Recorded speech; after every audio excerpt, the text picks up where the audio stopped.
Welcome back to the second half of our discussion of Taylor Jenkins Reid's new book, Atmosphere. I'm Louise and I have a YouTube channel over at Foxes and Fairy Tales. And I'm Susan. You can find me most places at Does Susan Write. You can find all our links in the description. In this episode, we're going to go full spoilers. We're going to talk actually about the details of the book. If you've not read it yet and you want to avoid spoilers, you can check out our previous episode where we talked about the themes in a more general sense. But in this one, we are going to talk about the specifics. So, Susan, to start us off with, what was your star rating or your kind of overall impression of the book? Remind me, are we giving half stars? You can do what you like. Half a star. And I'm not going to justify it, I'll explain later. Okay. Louise, what was your star rating? I would say... See, I always... Don't be influenced by me. I always end up havering, don't I? Just a number. 3.75. Wow, this is going to be a fun discussion. So it's quite a difference. So one thing I didn't really like about the book was the structure with the flashbacks and things. Okay, that is a good point, because if I had to talk about something right at the start that I had issues with, then the Jill timeline was one of them, for a couple of reasons. But you tell me your reasoning behind it first. Or I don't know if I should say before we start, in case anyone is actually listening hasn't read the book. The book opens with 1984. The spacecraft has had some issues and it's all going horrifically wrong. Vanessa is on the spacecraft and Joan is still on the ground. Mission Control talking her through it as they try desperately to get as many survivors as possible back home. Then the book flips back and we go through the process of seeing Joan applying to NASA, joining NASA, the training, all of that. And the two timelines intersperse occasionally, but by and large, we don't come back to that kind of big finale moment until the end of the book. It's interesting because this is the third out of 4 books we've read that have a flashback sort of approach. Yes, because the only one that didn't is the Favourites. The Hunger Stone. Oh, Hunger Stone. Did the Favourites have flashbacks? Yes, because remember it was... oh, yeah, it was, but it a was... documentary. Yeah, I think that's why in my head it didn't feel like flashbacks, because we had the mixed media structure. Yeah. But yeah, Hungerstone obviously didn't have any flashbacks. Although Hungerstone had maybe not what we would call flashbacks. More of a memory. But it did have a couple of memories to her childhood. Yeah. So a little bit. Less structural, more yeah, whereas this was very much a writing structure choice. It was a choice. You didn't like it? I just didn't... I think for me starting with the emergency, I just didn't care because I didn't know any of them. Yeah, see, that was my kind of thought as well, was that, yeah, I get that it opens it very dramatically, and I having got to the end, I don't know if the pacing would have worked if you hadn't split that scene.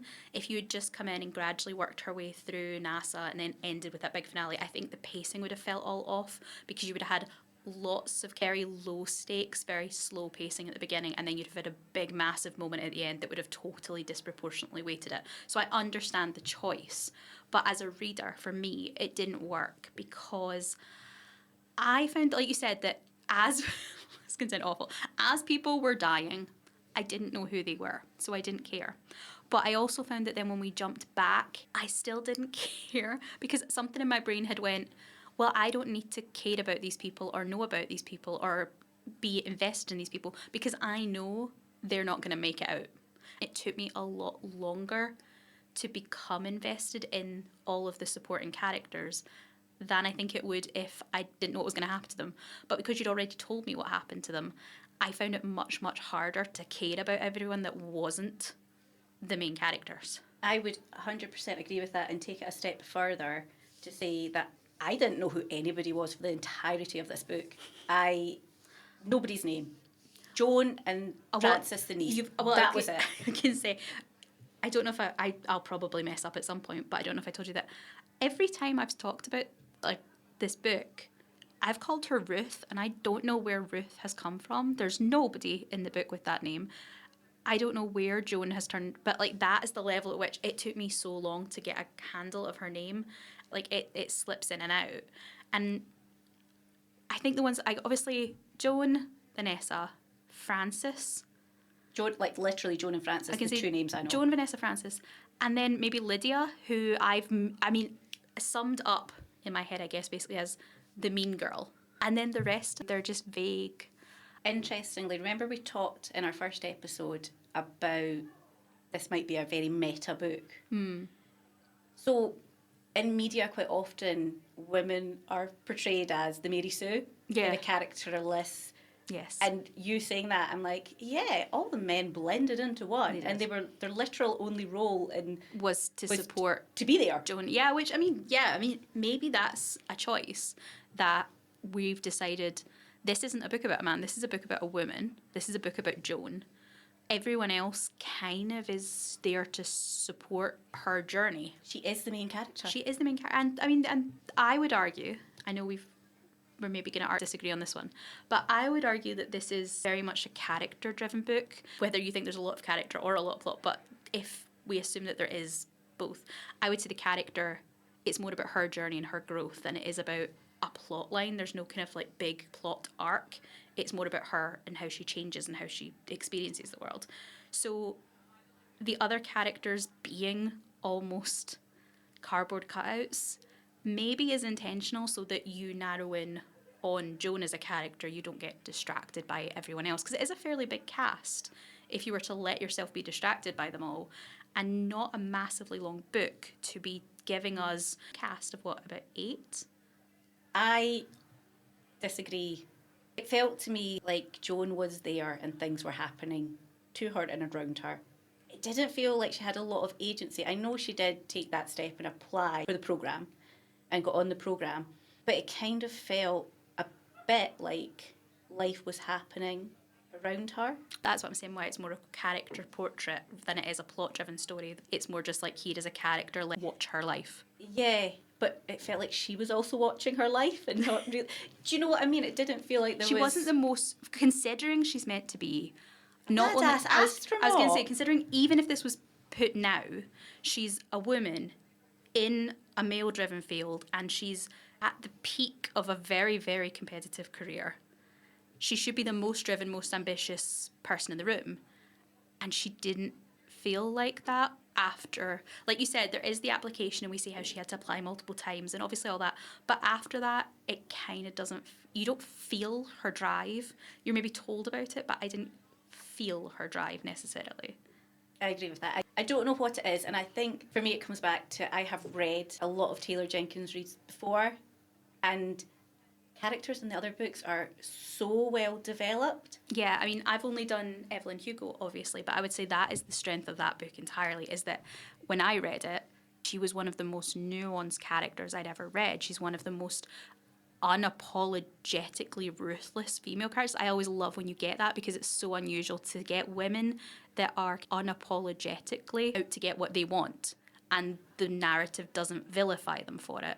And I loved that in Evelyn Hugo. Like, the strength of that book to me was Evelyn. And comparing the two, I don't really feel that there's much comparison in that element. I would 100% agree.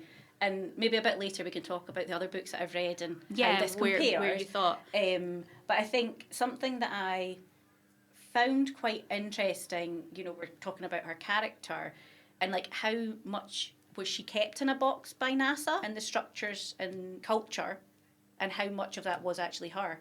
Yeah. You mentioned the magical phrase, the Mary Sue, which I know exactly what you mean, and it's a bit sexist in itself to have the term Mary Sue, because when we use the Gary Stu on it, it's very much a making fun of. We don't really have an equivalent, because that's just a main character. Yeah. Like, if it's a man, he's just the protagonist. And usually, yeah, he's the least interesting character. In any movie you watch, the main character is nearly always a blank slate, because you're meant to project yourself onto him. Whereas when it's a woman, we're like, oh, well, that's a problem. But coming back to the idea of the Mary Sue, I did also find that she was very much the most, which is a Mary Sue trait, is the most special princess in the castle. Obviously, she's incredibly intelligent. She's supposedly incredibly ambitious and driven. She plays the piano. She does this. And she seemed to have, like, she knew everything about the astronomy side of it. She was teaching Vanessa, was she not? She just seemed to be perfect. She didn't have any flaws that would have made her more relatable and more complex. Again, coming back to Evelyn, who, yes, she's very determined, but she's a flawed character. And you love her you more love for her it. for her flaws. And I think that's when characters are interesting, when they seem like real people because they have flaws, whether it's that they have a temper or that they're selfish or whatever their flaw is. And whether they overcome them or not is half the journey.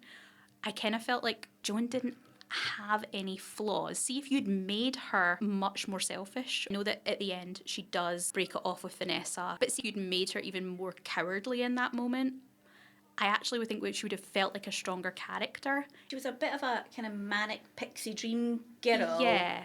But beyond the romantic side. Was my kind of thought, is that she was too perfect and she was too good at everything. There was nothing she was bad at. I did a lot of eye rolling.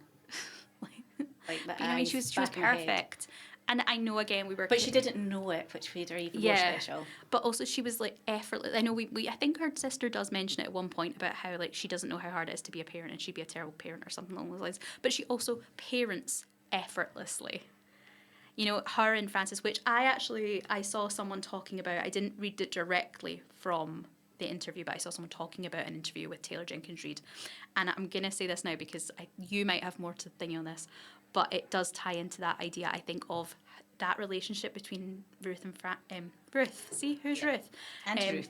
That relationship between Joan and Frances is that Frances is modelled on Taylor Jenkins Reid's daughter. And I saw a lot of people say that this feels very much like someone who has went, here is my perfect child. Let me tell you all about my perfect child and how perfect she is. Which, as a mother, obviously, you can, you know, everyone I'm sure thinks that. But as an author, you're meant to interrogate that more closely.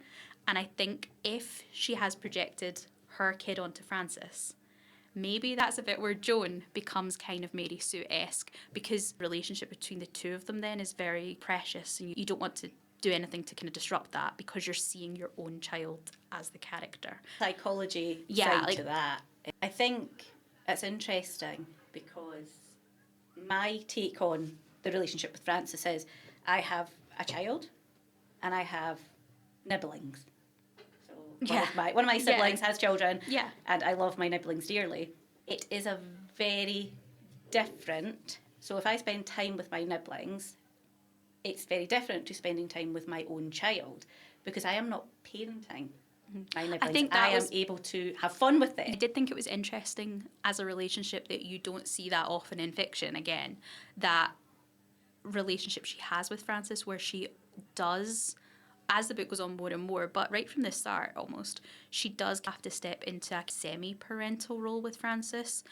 It's not that Barbara isn't there for a chunk of the book, but Joan is very much taking a lot of the parental responsibilities there while she's trying to live her own life. And then obviously as the book goes on, Barbara becomes not less of a good mother, that's terrible. More openly. Or whether it's that Joan sees it more. So I noticed that the whole way through. Obviously, I have been parenting. Mm-hmm. I have parented, and with the support of my family, mm-hmm. which it takes a village, and that is true. So right from the very start, when Barbara was like desperate for Joan to get back to look after Frances, I saw that selfishness. Mm-hmm. But do we think that Joan sees it?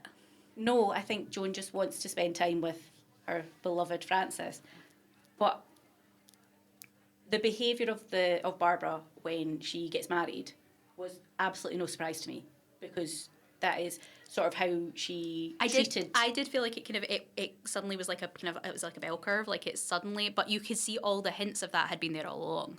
Yes. I don't think there was anything. She wasn't out of character. It ramped up. I think the daughter wasn't her top priority at any point in the child's life. Yeah, and I think she was desperate for a break from her child because she obviously found parenting very difficult. She chose to be a lone parent. And I don't know, there seemed to be friction with I was a little bit, the parents were an odd element. Which makes me think, is Joan the golden child in that family? Oh yeah, well Joan definitely was, because I'm sure Barbara mentions that a few times where she says that Joan's always been perfect. And which, as you said about Joan being perfect. Literally. But not knowing she's perfect. Barbara clearly knows that her parents think of Joan as perfect and Barbara's the dropout, the mess up. Yeah. Like that So yeah, it's interesting because then you're going, well, how much of the perfect Joan persona is we're saying it's a lack of character, and how much of it is meant to be something that's part of the book? But what I did find interesting is, yeah, the parents are mentioned. It doesn't seem like there's any particular rift with the parents. Like, they are mentioned at the start, they just kind of fade away. It's not mentioned that nothing happens to them, but also there's no particular disruption there. And yet, Barbara leans completely on Joan for that parenting, and we never see either of those sisters go, well, why? Maybe she should stay with mum and dad this week. Or when they're talking about sending her off to the boarding school, there's no, what does mum and dad think about it? Those parents just seem to evaporate. Or how much is Barbara replicating their behaviour? Were they also fairly absent, whether or not physically, were they emotionally, socially, did they do their own thing? Yeah, So I mean, Barbara you maybe don't really didn't have a know. role model. Yeah, you don't really know, I suppose. We don't see enough of her parents to know whether that Barbara definitely sees that as she sees that that's how they viewed her. But we don't really get to see the parents to know whether did they view Barbara as the fuck up. Because sometimes you get the one that's went into academia and hasn't had kids could be seen just as much a useless the child, failure. the failure child, as the one that gave them grandkids. So, like, we never see those parents enough to know whether Barbara is right about how she thinks their parents see them. Have you ever watched The Good Place?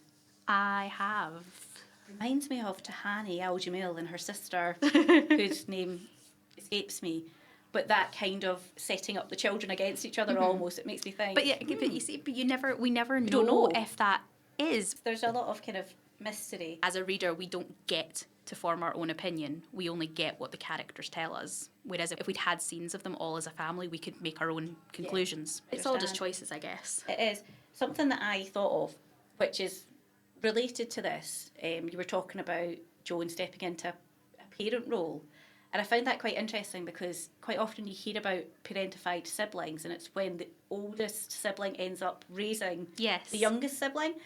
And I don't know why it felt... This takes it a kind of a different dynamic on that. It does, but it feels similar. Yeah. So yeah, but I mean, I did like the idea of this plotline, I think, more than... Like, I loved the idea that this was, like I said, the aunt-niece relationship is one that you don't often see in books, especially not where someone has to step in and look after their niece or nephew to that level. It's not something that pops up in a lot of books. I like that she tried. Yeah, you see it in different circumstances, so you would more see it if someone's really down on their luck, maybe have substance abuse. Or a kind of, I'm thinking, have you ever seen Beaches? It's like a classic 80s movie, if we're going to do 80s. So it's a Bette Midler. It is. I was obsessed with it as a child. I made my mum play that video endlessly and record the songs on cassette tapes. I was obsessed. But what happened when you turned to a teenager and became emo? What was that? What was that pipeline? The pipeline. Me going from Bette Midler to Evanescence. Anyway, sorry. So, but yeah, the point of that one is the two of them are briefly childhood best friends, and as the movie goes on, one of them, she has a daughter, but she ends up with cancer, and the kind of plotline is that Bette Midler has to come away from her celebrity showgirl life and start looking after this teenager that isn't hers, but she has to step into this kind of parental role. So I guess it's a little bit like that usually when you see that kind of like, this is not my child, but I'm going to have to, it's because something hallmarkly tragic has happened to the mother. There's usually a tragic medical story happening at the same time. It's unusual to have Barbara still be there and just be like, I don't want her. Yeah.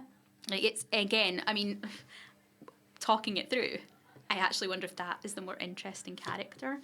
Barbara, I didn't like her, but if we're talking about flawed characters and being unusual and being interesting, Barbara's maybe actually a character that would have been interesting to be inside her head briefly.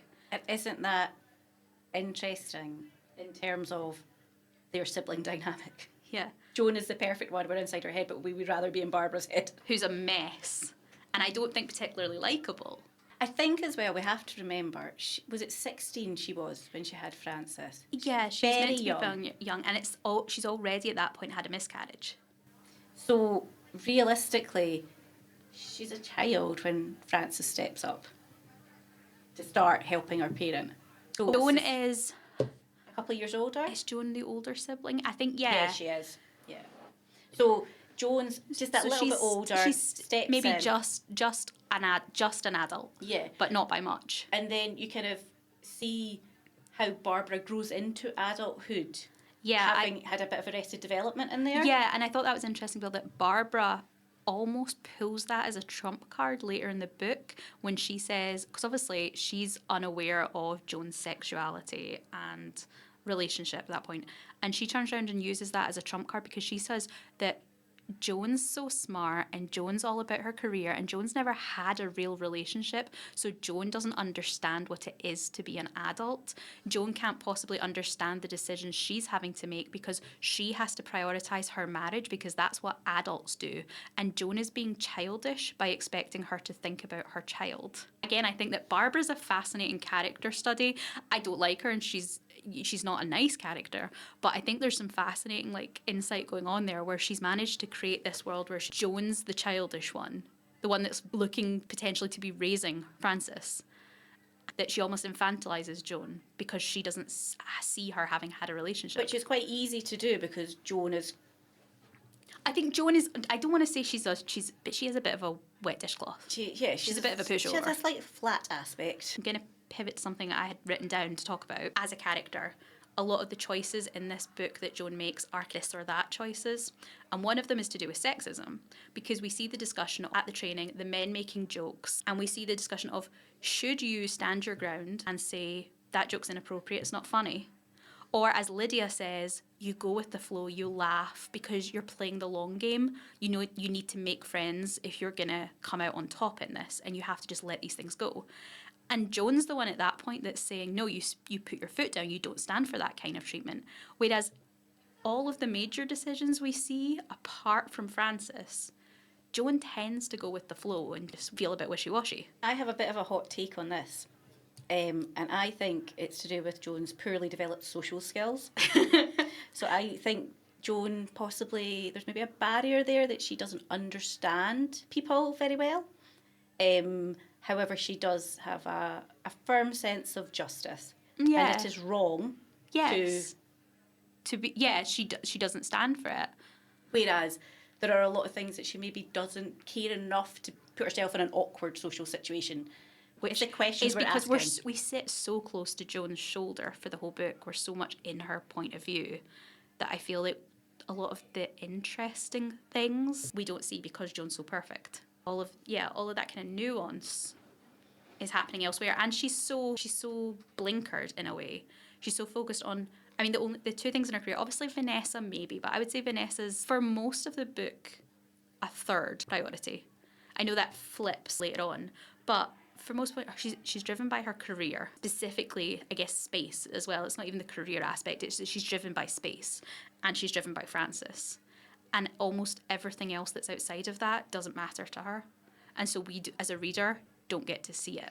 Yeah, it still feels like a lack of agency. Even when she applied for the role, it wasn't her idea. It was somebody else said to her she should do it, and yeah, it just feels to me like out of all the characters that could have been the main character in the book, Joan's probably the least interesting for me. Yeah, Vanessa's definitely got more from the little bits we see of her. Vanessa's definitely had more of a journey and more of a past, because she talks about she was the bad girl.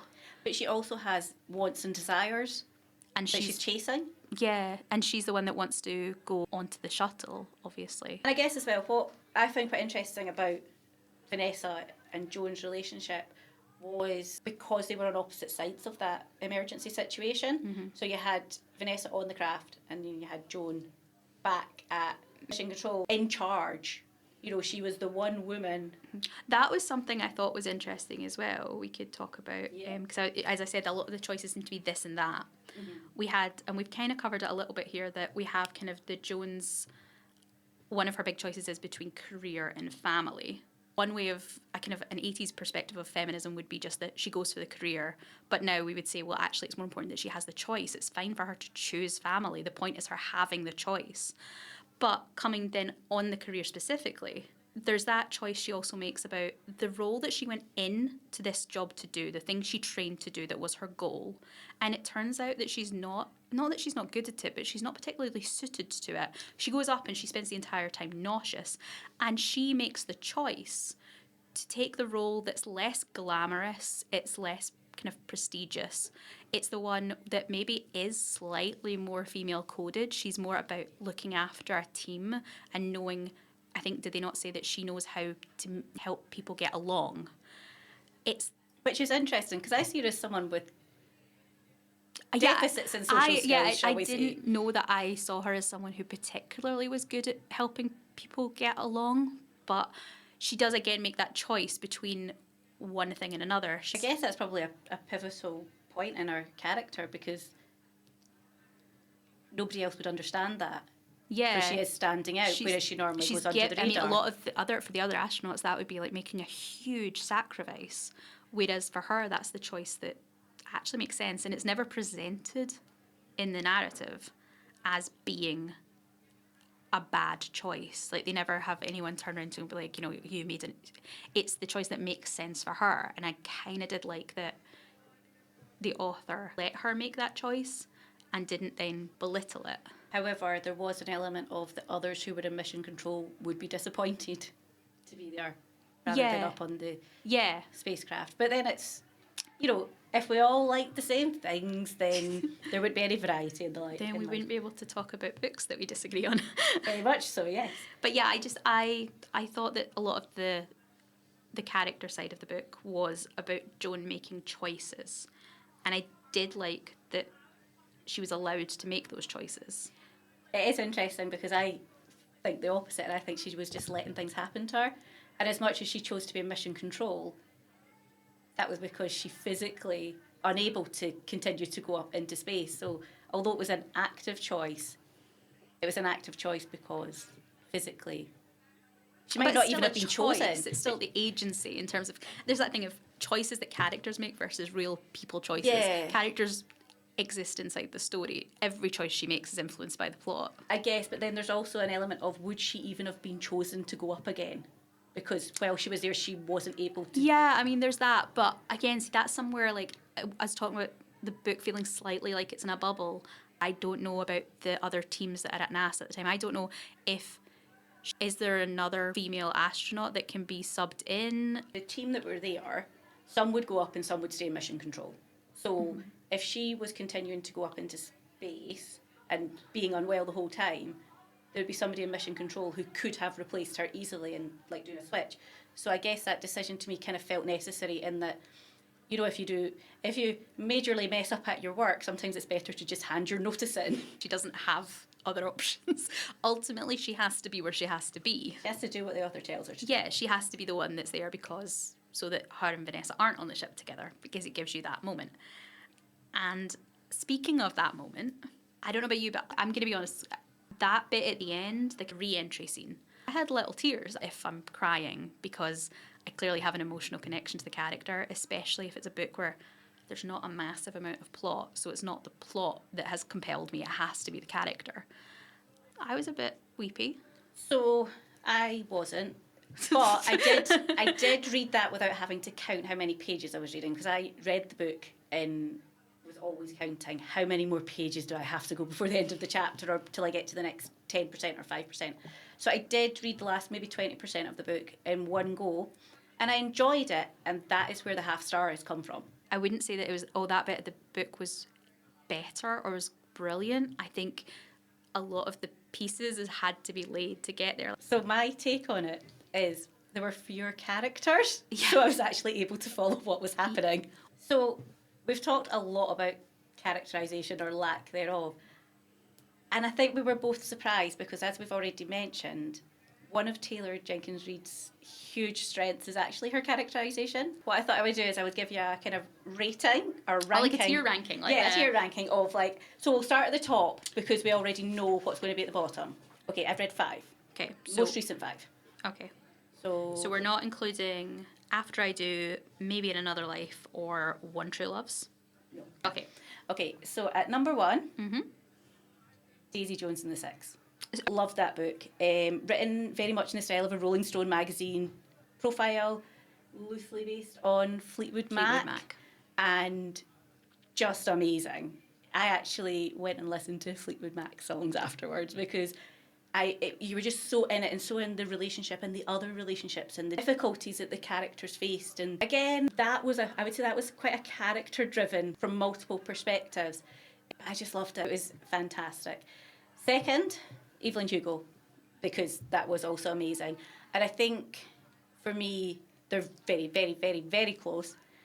But I just think the fact that I went and listened to all the Fleetwood Mac songs and I didn't go and watch any movies. So that's my top 2. 3, Carrie Soto is back. That's the tennis one. Tennis player. Tennis.